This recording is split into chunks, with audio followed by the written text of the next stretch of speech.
if we want an economic system that cares for the poor and that would lift not thousands and not millions, but literally billions of people out of poverty, we have that. It's called capitalism. So if you care about the poor, give capitalism a warm hug.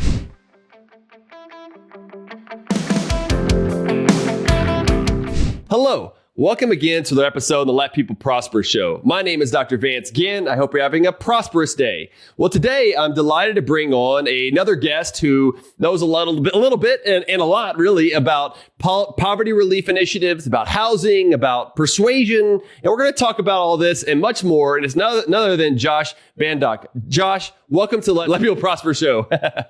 Vance, thank you. It's a pleasure to be here. Hey, it's really a pleasure to have you on. We've got a lot to talk about. But before we get into all that, let me go ahead and read your bio, and then we could jump right into it. So Josh is the head of policy at the Illinois Policy Institute. His work has appeared in many popular outlets and has done a lot of research in a lot of different areas, including poverty relief and housing initiatives and persuasion even. He earned his bachelor's in government and politics from the University of Maryland, College Park, and his PhD in political science from the University of Notre Dame, or Notre Dame, I guess some would say. But with all that stuff said, Josh, what motivates you to do what you do every day? That's a good question. We got to get up in the morning and get motivated, right? That's right. That's right. So I think it's mostly my kind of personal family history. The thing that I care about most in life is empowering people to unleash their potential, because we are all bundles of potential and so much of it is untapped. So whether it's my son, the complete bundle of potential at 20 months old, or just folks on the street, I just want them to unleash their potential. And one thing that makes that so poignant for me is my family history. My mom grew up poor. My grandmother raised her and her 4 siblings by herself. And they were so poor that they didn't know if they were going to have presents around the Christmas tree every year, because most years they didn't. So that poverty scarred my mom and her brothers and sisters. And my mom still has those scars to this day. And one thing that my mom did, the most important thing for her, was to work extremely hard to make sure that we didn't have to suffer through that. And she did. And she and my dad put us through private school and just gave me a phenomenal education. So it's those scars, though, that I still see. You know, she's in her 60s. That motivate me. So that's why in my work, especially in my research, I focus on poverty and social mobility, because social mobility is what the American dream is. It's about opportunity, and poverty is the antithesis of that. Yeah. And it's a great story. I mean, it's unfortunate, but it's also one that I think many people can resonate with, and it's helped to bring you to where you are today. That probably helps you in many ways that, you know, even though it may seem sometimes like it brought you down, it was probably your superhero sort of part of you that kept you above the crowd, getting your PhD and everything else. I mean, it takes a lot of motivation, as you know, in order to do all of that. So I'm sure she's very proud of you as going through all of that for sure. And I wonder, you know, what are some of the things that your mom growing up at that level of poverty, that did she have what she would consider to be a good childhood where she felt, you know, loved? Because I've heard different things, you know, like my mom grew up pretty poor, but she always said that she always had a lot of love, and she felt like in some ways she was still quote unquote rich from a different sense of things. But I wonder, what would your mom say about a question like that? Well, I would say kind of yes and no. Yeah. So there was a tremendous amount of care in the home. I'm not the hero of the story. My mom and my grandmother are the heroes. There you go. Yeah. I just stand on their shoulders. The opportunities that they presented me, and I've tried to capitalize on. I love it. So I think the values that my grandmother instilled in my mom and her siblings, and then those came down to me, they are just foundational values of hard work. Even of like proportionality. So like my grandmother, she would bake a cake and literally cut it into 6 even sections, one for each kid and her, and they had to be even. So just trying to be really fair about things and making sure that you gave things equally to all the kids. That was good. I think the deprivation that my mom experienced, you know, now her way of showing care is to give people stuff because she didn't have stuff when she was young. And that, that was tough for her. So an abundance of care, and yet still like always having to shop at the Goodwill and like wearing your shoes until they were totally worn out and not having things that other kids had. That was hard for her. Did she also maybe have her mom make her dresses and stuff like that? Yes. My grandmother was, among other things, she was a seamstress. Wow.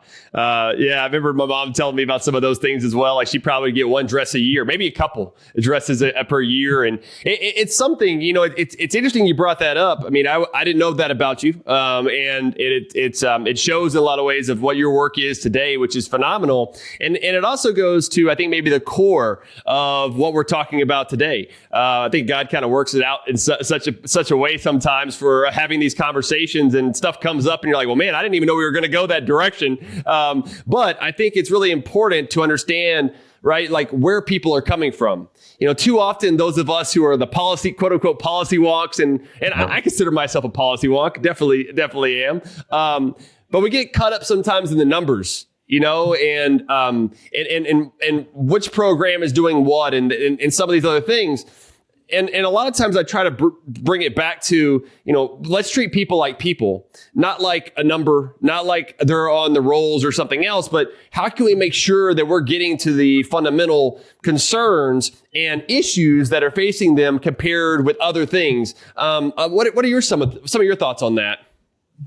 Totally. And I think that's actually necessary for effective policy advocacy. And I think that it's one thing that those of us who are passionate about things like freedom and markets that we don't do a great job of. Yeah. You mentioned the persuasion stuff. I'll just go here for a second. Sure. I have a book that my agent is now shopping to commercial presses on persuasion. And what motivated me to investigate that subject is that I've had this sense for over a decade that those of us who care about things like freedom and prosperity don't do a great job advocating for our ideas. And I think there are two areas, which you've just kind of pointed towards, that we really fall short, that folks on the other side of the ideological spectrum, they just do a better job of. The first is that we human beings, we are not first and foremost logic processors, which is all the data, right? I love the data. Yeah. I was playing around with the Census 1701, which just released the new poverty data, looking at all the numbers in Chicago and like what went up and what went down. We're not first and foremost logic processors. We are first and foremost story processors. Yeah. So we need to tell stories about these things, right? You take like the Institute for Justice. What makes them so powerful? They have great stories. They're phenomenal communicators. I would really hold them up as a great example in our movement. Another thing that I learned in my persuasion research is that human beings, we feel first. Then reason. So the logic is super important. All the data and everything has to be there, and we feel first. So like you said, we have to engage people like human beings. And in the parlance of Dick Thaler, the Nobel laureate, economists treat people like econs, and psychologists treat people like humans, right? So I think in only treating people like econs, we lose this human element, and it makes our advocacy much less effective. And we're often driven by these real human concerns. And when we don't lead with them, it just makes us seem cold and calculating, I think. Yeah. No, it's a great point. And I mean, given that we are more free market oriented, I consider myself a free market economist. And the way that I look at the economy, because you're right, I think a lot of times in economics, we get so focused on the numbers and the math, and there's some theory here. And a lot of people, when they hear economics, I think they kind of glaze over, or maybe they think about the stock market or money. But, the way that I like to define it is a little bit different, just given my background and what I've learned from like Austrian school, Chicago school, and institutional economics and public choice economics, kind of more of that side of the spectrum of things. Is economics is the study of human action and interaction to satisfy our desires within institutions given scarce resources. Kind of long, kind of like some phrases there, but I think it better represents, in my view, what economics is really about, is about that human action, about bringing it down to the human level.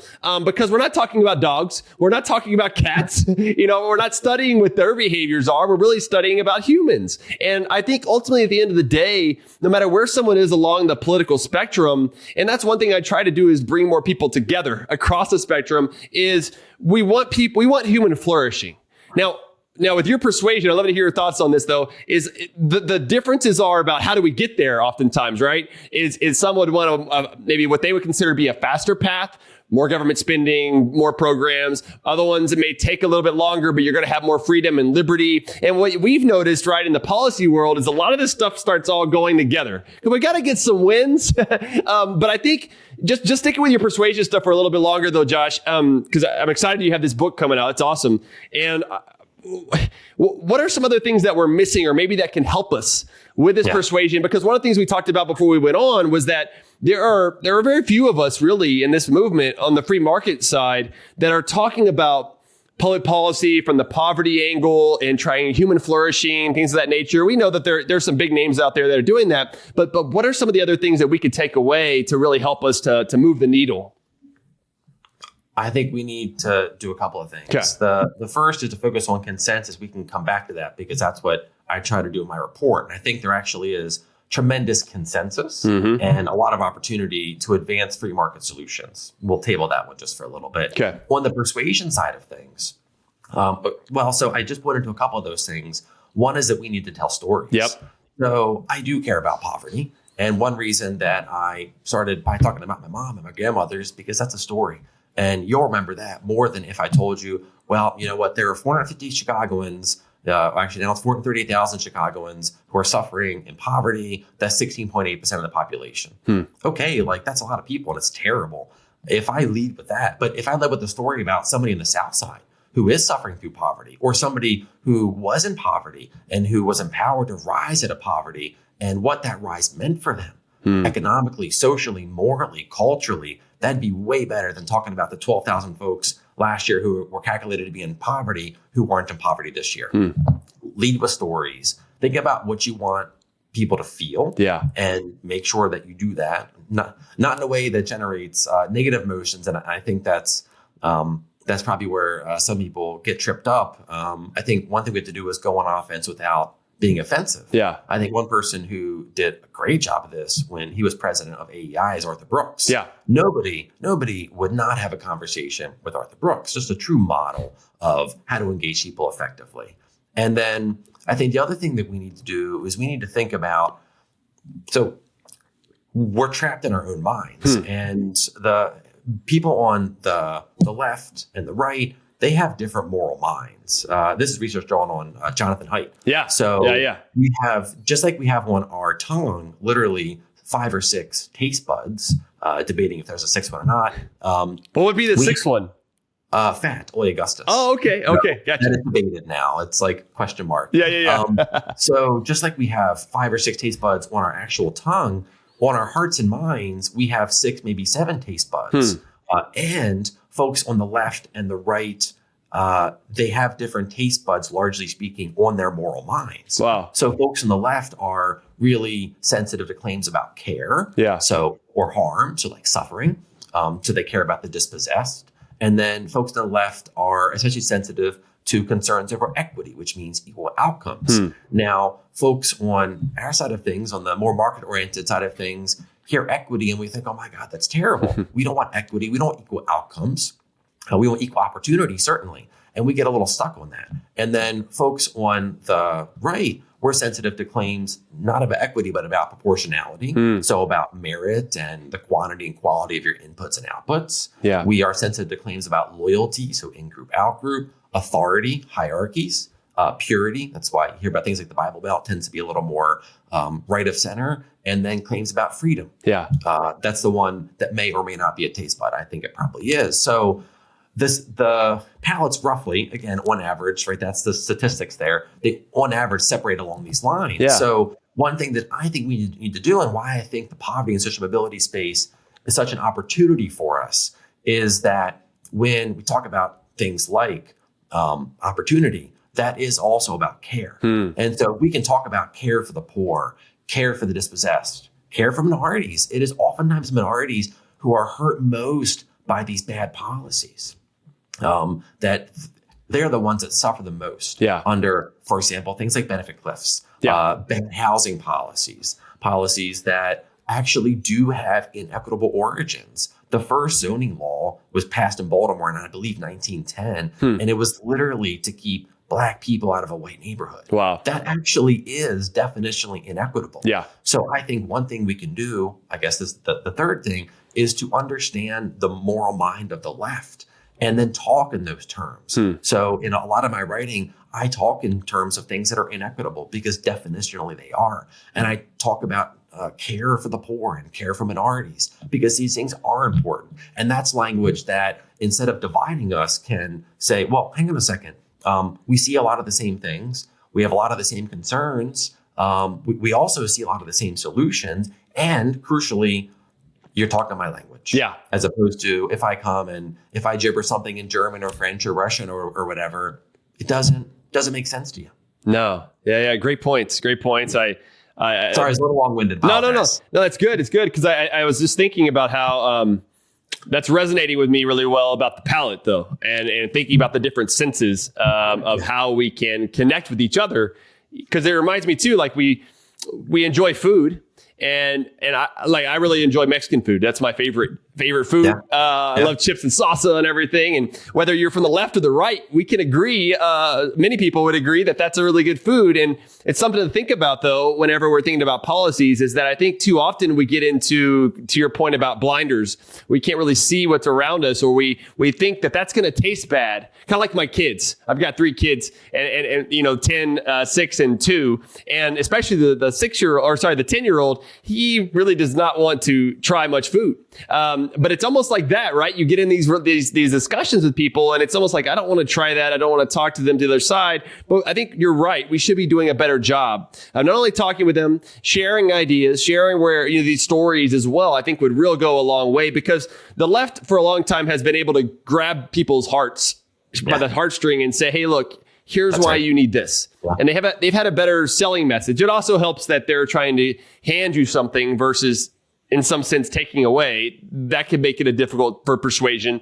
But I think maybe if we're looking at deeper about how work, for example, brings about human dignity and respect, and don't you also enjoy work? And isn't it a way that you're able to get things that you want? And while there may be this idea that employers are taking advantage of the workers, and maybe we can be like, okay, well, maybe there's some inequity there that's going on, but what is the deeper fundamental issue with some of that? I think that's what's been really good about your research and the things that you're doing with that. Any comments about any of that?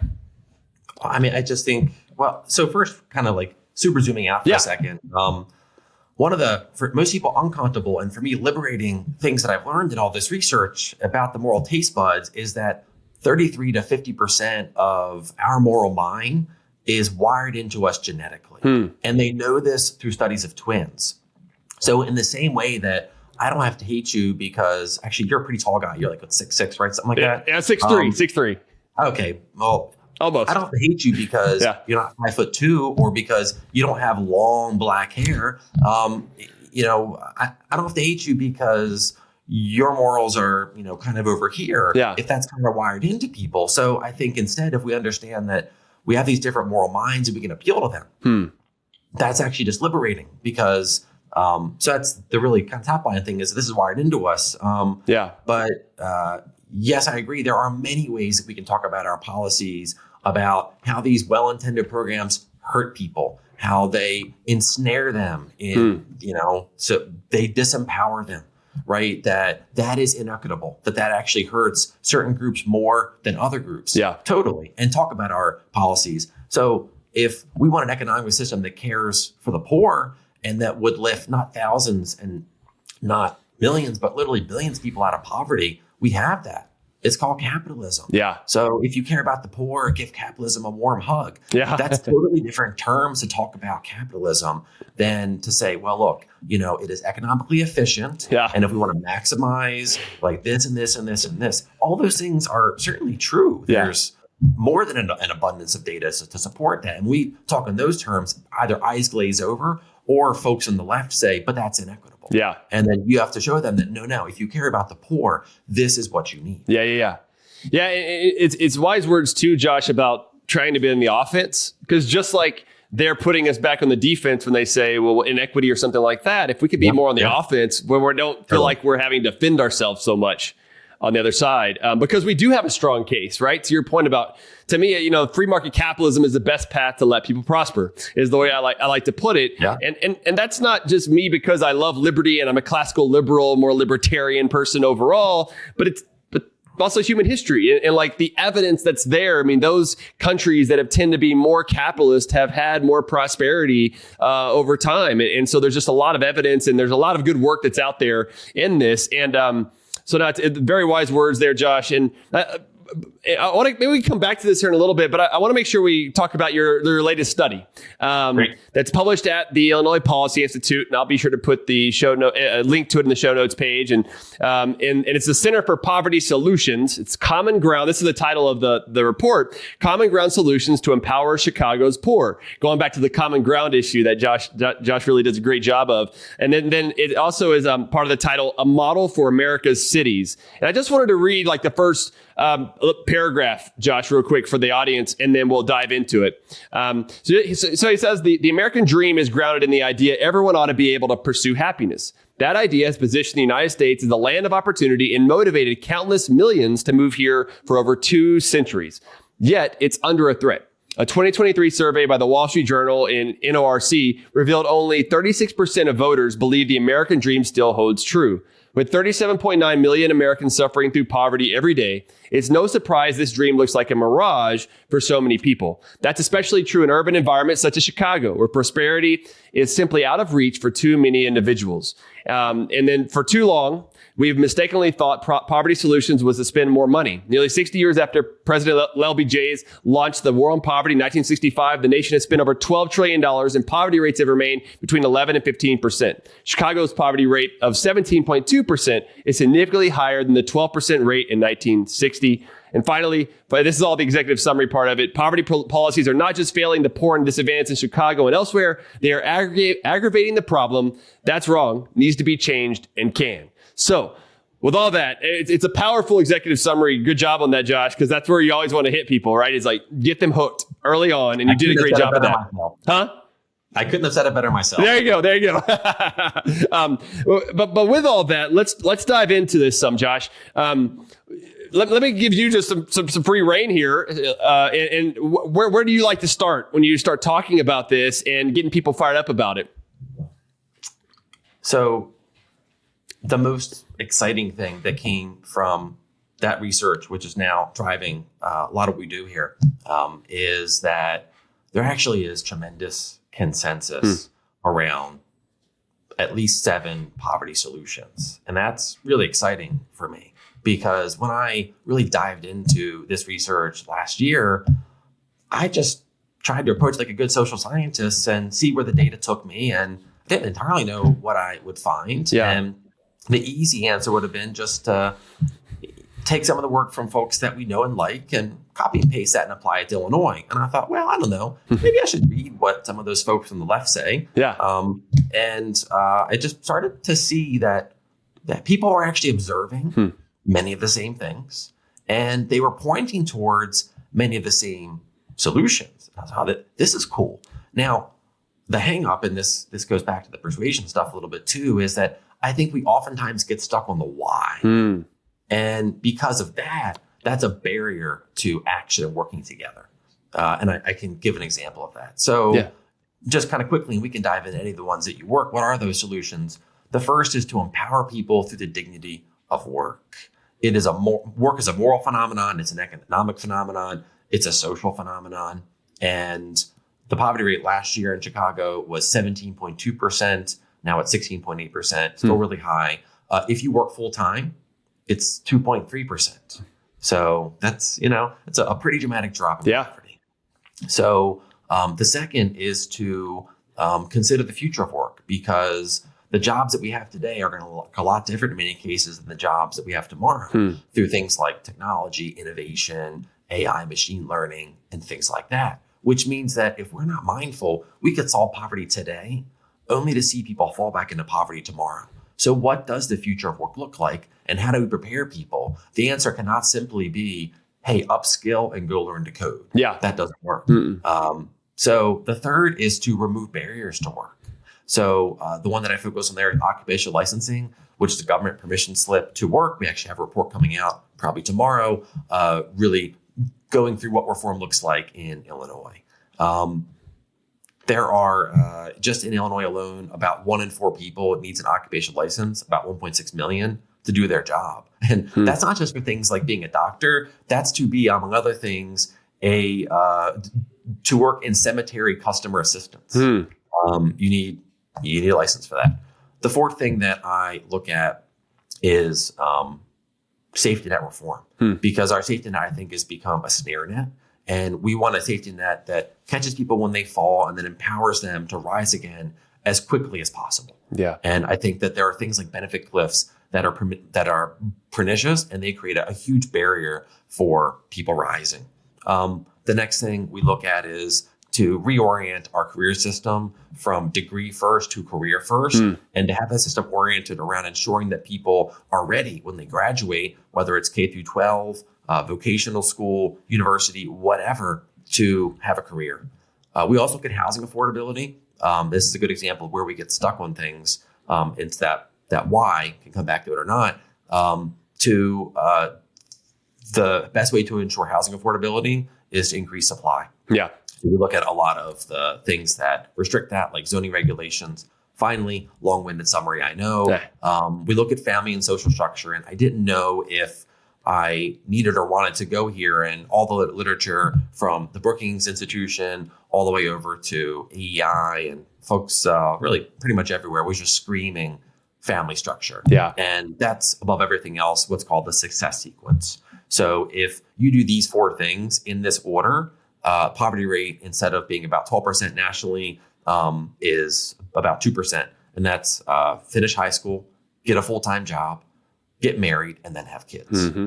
2%, that's pretty low. That's pretty low. So that's the not so short summary of those items. No, those are awesome. I think those are all good ideas that would help tremendously to put us forward in the right step, and including the success sequence and the dignity of work. I mean, all these things really, I think, really captures a lot. And there's a lot of good details throughout the paper that, like I said, I will put in the show notes so the audience can go out and take a look for themselves. Where do you think, to start off, and I want to dig in more into this, but where do you think some of the weaknesses are first, right? Like, let's start with the weaknesses, and then we'll get to some of the strengths.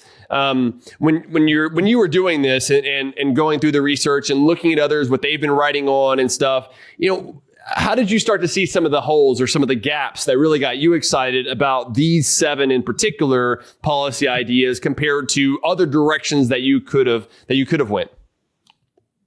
Well, I think, rather than gaps, I think what excited me was the overlap. Okay. Was that there were, like, in the paper, as you know, like, all across the spectrum citing people. Yeah. So I'm not only relying on folks who, kind of roughly speaking.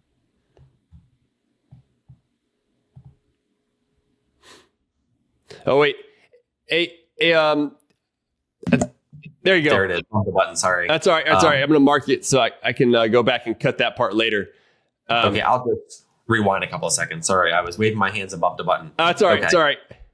All right. 3, 2, 1, go. So I think what actually excited me was the overlap.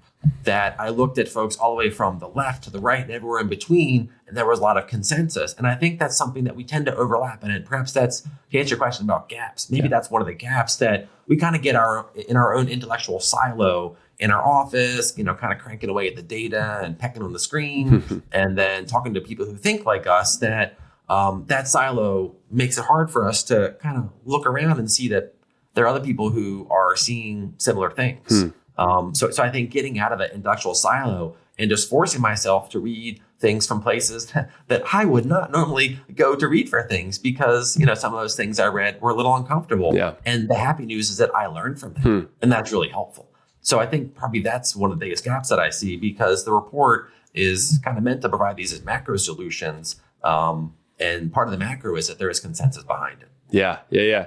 Excellent. When you were looking at some of the things like, work and the dignity of work, and I think that's one of the key things behind all of this is, and you mentioned this, I mean, it's social, there's the interaction that takes place. God's kind of commandment to us to be fruitful and multiply. There's all these things that kind of go into this idea of work. Sometimes it seems though that work gets a bad rap, right? Like, well, why do we want to work? We have a number of people throughout the economy today who are choosing not to work. During the pandemic, there were a lot of people who were let go. I think there were 22 million jobs that were lost. And what we've seen is that the 25 to 54-year-old group, what they call the prime age working group, that employment to population ratio, which is a good measure of looking at how the age group is doing in the workforce, is about to where it is, or maybe even a little bit above. I think it's a little bit above now where it was before the pandemic. But you see the 16 to 24-year-olds, that still remains pretty low as people are choosing maybe not to go into the workforce as quickly. And you have people that are over 55 who haven't come back into the workforce as much. Many of them took early retirement and other things. And so that's not brought back that employment population ratio as fast. And I wonder if some of those things could have longer term effects. And is it because of policies that are keeping them? And this may not have the exact answer on this, Josh, but what I've been thinking through is, are these policy sort of controls, or this is a change in the mindset of work, maybe during the pandemic, or maybe even before that with different generations? There's a lot of things that are thrown around, but I wonder what some of your thoughts are on that. I think you point to exactly the two most important demographics. Okay. It's the 16 to 24 and then the 25 to 54. I'll press on the latter for a moment because I touch on that in the report. Nick Aberstadt at the American Enterprise Institute has a phenomenal book called Men Without Work, which he has updated now post-COVID. And while the labor force participation rate, that's my kind of preferred, kind of wonky measure, while that has, kind of gotten back to where it was for males pre-COVID, the overall historical trend is way down from back in the 50s and 60s. No men in that group, like almost literally no men. It was like 99 point some percent didn't work. To now it hovers, 87 to 90%. It's kind of gotten back closer to like 89 point something percent now. So that means that millions of working age, not 79-year-old guys, millions of working age men, our age, who you would expect to be in the workforce a generation ago, they're not there. So things that Nick points to would be things like Social Security disability insurance and other things that have made it possible for people to step out of the workforce. And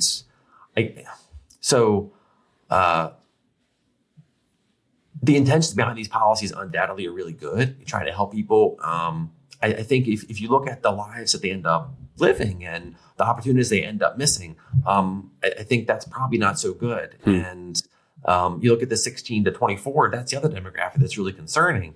When we talked, you mentioned stuff about the American dream in my executive summary. If you look at some of the recent surveys on the American dream, the group that believes in it the least is that 16 to 24 demographic. So, or like the under 30 demographic. So the youth are most questioning the American dream. They don't think it exists. Maybe it used to, and they think it's totally out of reach for them. That's a huge problem because those are the folks that in 10, 20, 30 years, they're going to be our leaders. They're going to be the ones that are, leading all kinds of institutions across society. Yeah. And I do think that there are many policies that end up disincentivizing work, and that's a huge problem. Yeah, definitely. Some of the things that I work on quite a bit is part of the poverty relief initiatives that I work on, and my Let Fuel Prosper, or I believe is my calling, and something that I do often. And it kind of goes in with four big buckets of really where I do my work on. And it's part of it is on sustainable budgeting or making sure we're not overspending by governments, to make sure that we have sound money where you have a strong, the monetary rules, but also looking at other ways in which our money is being depreciated over time. And then looking at school choice is a big one. I think that's one of the biggest areas that we could reduce poverty over time and keep people out of crime and prisons and other things that would also help with the criminal justice system and reforms that are there, along with just poverty relief initiatives. And then I work on a lot of these other poverty relief initiatives about reducing some of the barriers that are in place. Like you mentioned, of occupational licensing, which I agree with you is a huge impediment for many people, especially those that are lower income, younger workers, those who have small children where they don't have the time or effort or maybe finances in order to get those occupational licensing. And we're seeing some reforms. We're seeing a push in a better direction on some of these things. I've seen sustainable budgeting start to take place in some states, which is good. I've seen some tax reform that's been taking place, which has been good. But one of the areas that I still think that we're missing is kind of with the poverty relief initiatives. You've talked about the benefits cliffs. There are groups like the Alliance for Opportunity and others that have been talking about those for a while. And I think some states are doing a good job. Utah in particular, like the one door policy and some other things they've had going on there. But one of the barriers, Josh, that I've seen over time, though, is also like the federal government, because a lot of these things need waivers. I've worked on something called empowerment accounts, where I'm trying to streamline a lot of these safety net programs into one, and then connect it with work requirements and things of that nature, and trying to get long-term responsibility, self-sufficiency compared to the long-term dependency on governments. But that it makes it difficult because you can't do it without the federal strings that are attached to a lot of these programs. How might we overcome some of those things at the state and maybe even the local level to better help these people get out of poverty versus, keeping them trapped in poverty for a longer period of time? You asked exactly the right question, which is what can states do? Yeah. Because the upfront reality is that many of these programs that ensnare people, that they are federal programs. So that's on its face seems like, well, don't you need federal reform? And that would be great. I know you've worked with the Alliance for Opportunity to try to get the one door policy passed. Benefit cliffs are another huge issue. Talk about any number of safety net programs that, while well-intentioned, end up ensnaring people, trapping them in poverty, which I think is inequitable. Yeah. So the right question is, what can states and localities do? So right now we're investigating what a couple of states have done to try to smooth benefit cliffs at the state or local level, because it is insufficient for states to say, sorry, the biggest benefit cliff is childcare. It's usually $10,000+. So just for the listeners that may or may not be familiar with a benefit cliff, essentially what a benefit cliff is, you might have a better definition, so please feel free. Basically, when somebody earns additional income, sometimes as little as 25 cents an hour, it clicks them over an income threshold that causes them to lose not part, but all of a particular safety net program benefit. Mm-hmm. So sometimes it might only be a couple $100. Oftentimes, though, it's thousands, or in the case of childcare, often over $10,000.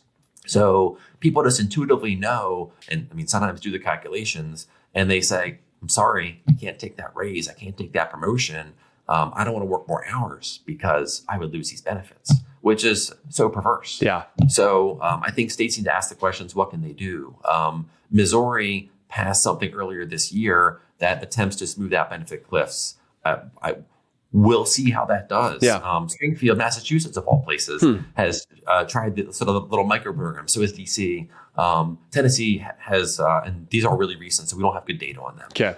But Tennessee has tried TANF reform at the state level. So these are at least things to think about. And I think I think what states need to do is look at what those steepest cliffs are and figure out if there are ways they can smooth those cliffs. This might upfront require an expenditure to make that happen, that in the long run would both reduce overall what the state spends on those programs and would otherwise grow the economy with people instead of, they would be taxpayers who are generating value and they're starting businesses and things like that. So I think part of what we need is just the analysis on how helpful these reforms would be and what sort of benefits we can project, and does it offset what states might need to pay up front. Yeah.